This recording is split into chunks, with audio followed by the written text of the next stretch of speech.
मिर्जा साहब, ये over the years अगर बात की जाए, पाकिस्तानी बैटिंग पे क्रिटिसिज्म यही होता था कि शॉर्ट पिच डिलीवरीज नहीं खेल सकते, फास्ट पिचेस पे ऑस्ट्रेलिया जाके परफॉर्म नहीं कर सकते, लेकिन स्पिन को स्पेशलिटी कहा जाता था। जिस तरह सईद अनवर थे या मोहम्मद यूसुफ थे और यूनुस खान थे। तो अब आकर अगर हम स्पिन भी नहीं खेल पा रहे तो फिर डिपार्टमेंट कौन सा है जिसमें स्पेशलाइज करती है हमारी बैटिंग?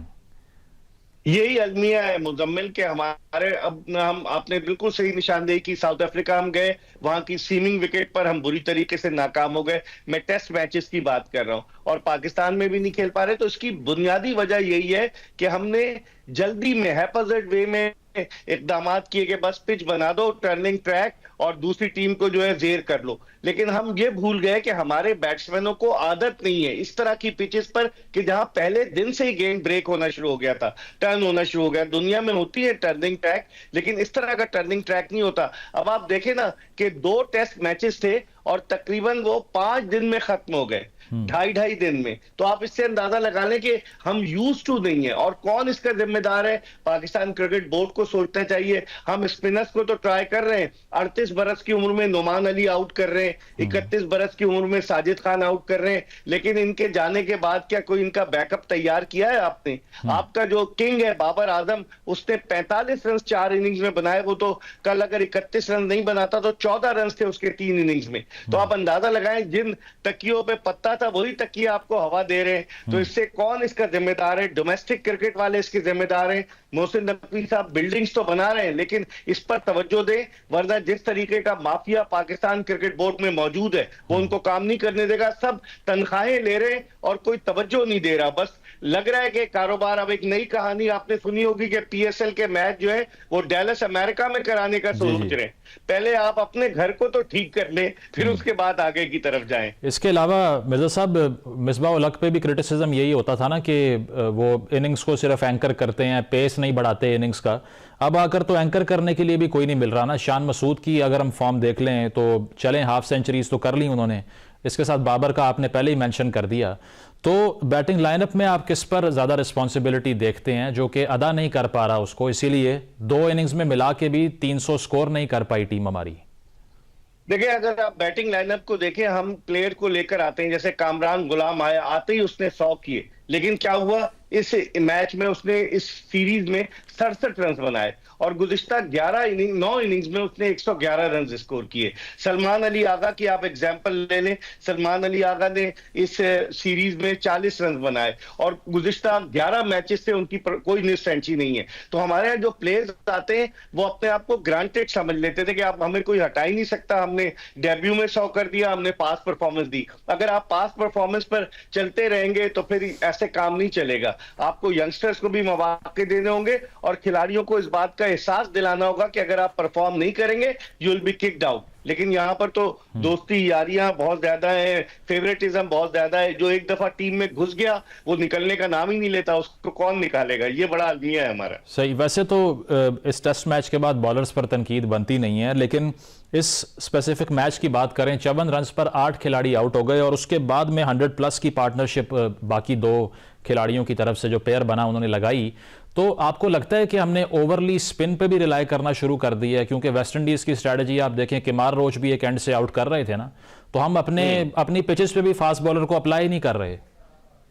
देखिए, मेरे ख्याल में ओवर कॉन्फिडेंट हो गए थे जब आपने 54 पे 8 आउट कर लिए थे। तो आप समझ रहे थे कि हम बिल्कुल, और वहां पर कप्तानी की भी गलती थी कि कप्तान ने चीजें ट्राई नहीं की। वो बिल्कुल एक जैसे रूटीन के मुताबिक चलते रहे, जिसकी वजह से उनकी लास्ट विकेट आप उठा के देखें इस टेस्ट सीरीज में, वेस्ट इंडीज की आखिरी 3-4 विकेटों ने हर मैच में रन स्कोर किए। तो आखिर क्या था? कोच आपके साथ हैं, अजहर महमूद वो भी आपके साथ हैं, उसके अलावा आकिब जावेद भी मौजूद हैं। फिर क्या है? कप्तान का अपना दिमाग भी है। वो यॉर्कशायर काउंटी की कप्तानी करता है काउंटी क्रिकेट चैंपियनशिप में, उसको खुद भी सोचना चाहिए, कोई बताने वाला भी नहीं है। मेरे ख्याल में कप्तान की गलती थी जो उसने इस मौके पर उनको जो है वो रिलैक्स होने दिया, जिसकी वजह से वो रन। लेकिन कप्तान का अगर वो आप कमेंट्री देखें ना इसके बाद, तो वो ये कह रहे हैं कि दरअसल डोमेस्टिक क्रिकेट में हमारी इस तरह की पिचेस बनती ही नहीं है, हमें वो बनाना पड़ेंगी अगर हमने इस कंडीशन को फेस करना है। तो अगर हमारी होम कंडीशन ही हमारे अपने खिलाड़ी उसके यूज टू नहीं है तो फिर और कौन होगा? ये तो वही बात होगी मुजम्मिल, ना इतना जाने आंगन टेढ़ा। आप प्रोफेशनल क्रिकेटर हैं, आप पैसे ले रहे हैं, लाखों रुपए ले रहे हैं, आपको इतने इंसेंटिव मिल रहे हैं। ये तो बात नहीं हुई कि डोमेस्टिक में पिचेस नहीं होती। जब पिच बन रही थी, कप्तान का इनपुट भी तो शामिल हुआ होगा ना, हेड कोच का इनपुट भी था, लेकिन उस वक्त आपने कुछ नहीं कहा। जब हम हार जाते हैं तो फिर कहीं ना कहीं किसी को स्केपगोट बनाने की कोशिश करते हैं कि यार ये हो गया उसकी वजह से, लेकिन ऐसी कोई बात नहीं है। इसके अलावा चलें, ये सीरीज तो बराबर हो गई, कप्तान ने ये भी कह दिया कि नए खिलाड़ियों के साथ सीरीज बराबर करना भी बेहतर परफॉर्मेंस है, वो और तरफ बात जा रही है। लेकिन इसके साथ साथ चैंपियंस ट्रॉफी की तरफ अब हम जा रहे हैं। टेस्ट मैचेस में आपने खुद मेंशन किया कि हम टेबल के सबसे बॉटम पर आना शुरू हो गए हैं। वहाँ पर क्या आपको लगता है एक्सपेक्टेशंस, पाकिस्तानी ओडीआई टीम की जो परफॉर्मेंस है, अब साइम अयूब का एक बड़ा क्राइसिस है, उसको रिप्लेस करने के लिए शान मसूद की बात हो रही है। आपको लगता है यही पिक होगा पाकिस्तान का चैंपियंस ट्रॉफी में?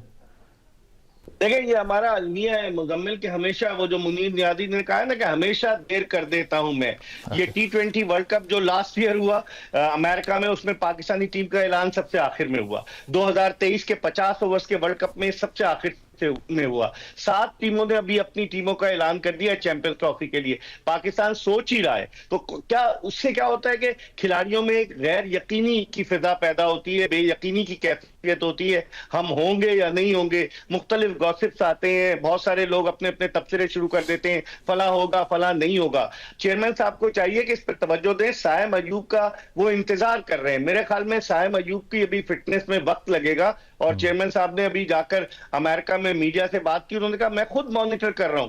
वो डॉक्टर तो नहीं है, वो डेफिनेटली डॉक्टर्स की रिपोर्ट को मॉनिटर करेंगे, लेकिन टीम का ऐलान आप इतनी ताखीर से करेंगे, इससे मुख्तलिफ किस्म के शुकूक और शुबात जन्म लेंगे और फिर टीम उस तरह से जेल नहीं हो पाएगी। तो इनको ये सोचना चाहिए टीम का ऐलान हो, ताकि खिलाड़ी जहनी तौर पर अपने आप को चैंपियंस ट्रॉफी के लिए तैयार। इसकी वैसे वजह क्या होती है? ये अनप्रोफेशनलिज्म है या हमारी वैसे ही एक हैबिट बन गई है कि 11th आवर तक हमने डिसाइड नहीं करना होता कौन से लड़के जा रहे हैं कौन से नहीं?